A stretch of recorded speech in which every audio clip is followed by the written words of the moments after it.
The police are appealing for information after a boy was beaten and critically injured at a Ramsey Crescent address in Flaxmere at the end of January. The 4-year-old boy is in a serious condition in Starship Hospital and is likely to be severely disabled if he survives. Lead investigator, Detective Inspector Mike Foster, is on the line and joins me now.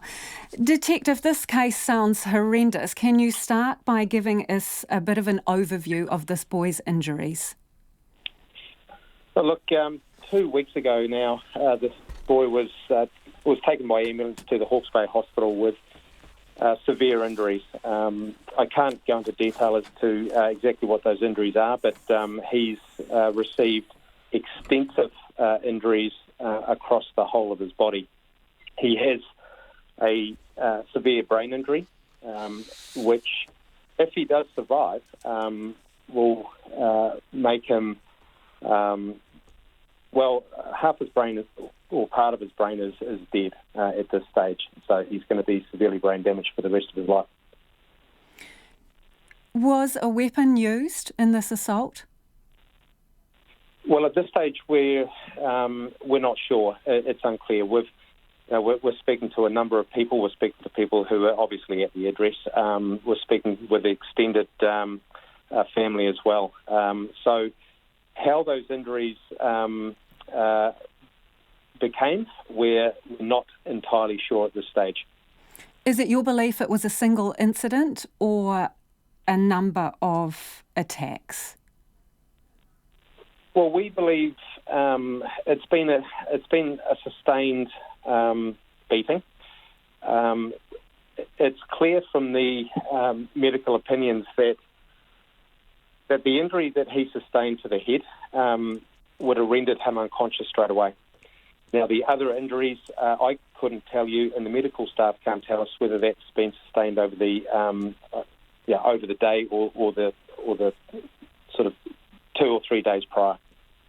So, Detective, is it your belief that the boy, once he was rendered unconscious, that the beating has continued?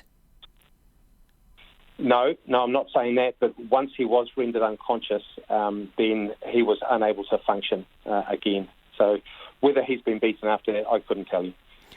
Is there evidence of any pre-existing injuries?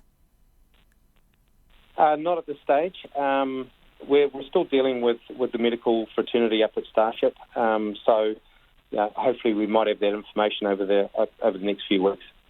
You say that you're talking to a number of people in relation to the injuries. How helpful are they being?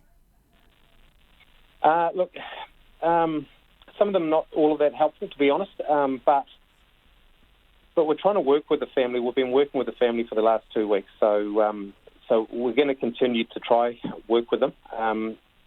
Some of them are scattered throughout the country, and we've had people in Auckland speak with some.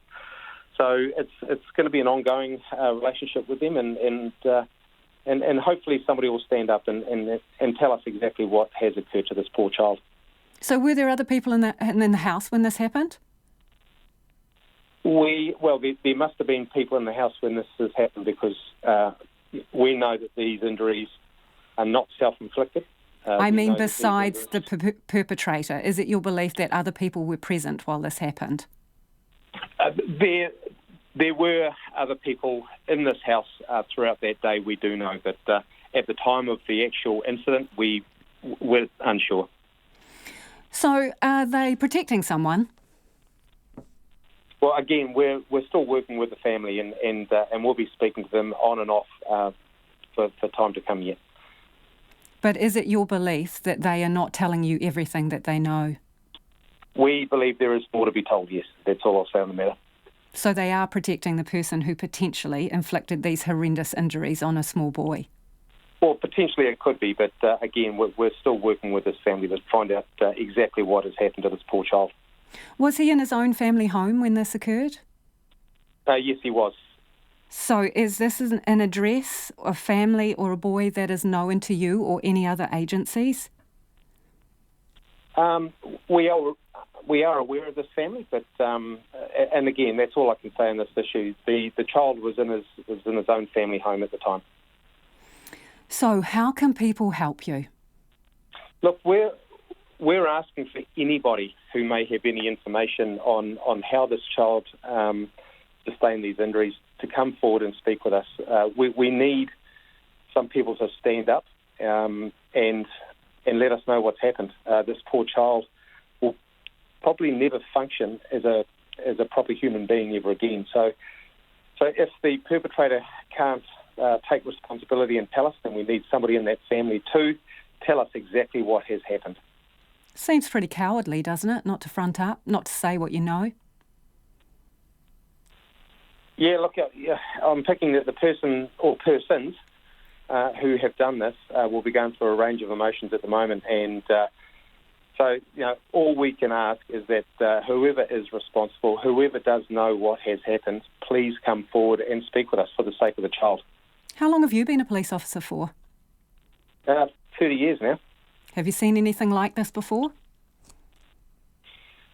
Look, I've seen, over 30 years, you see a range of nasty things. And I've dealt with, a number of pretty nasty child abuse cases. But this certainly would be right up there in terms of injuries that I've seen on a child.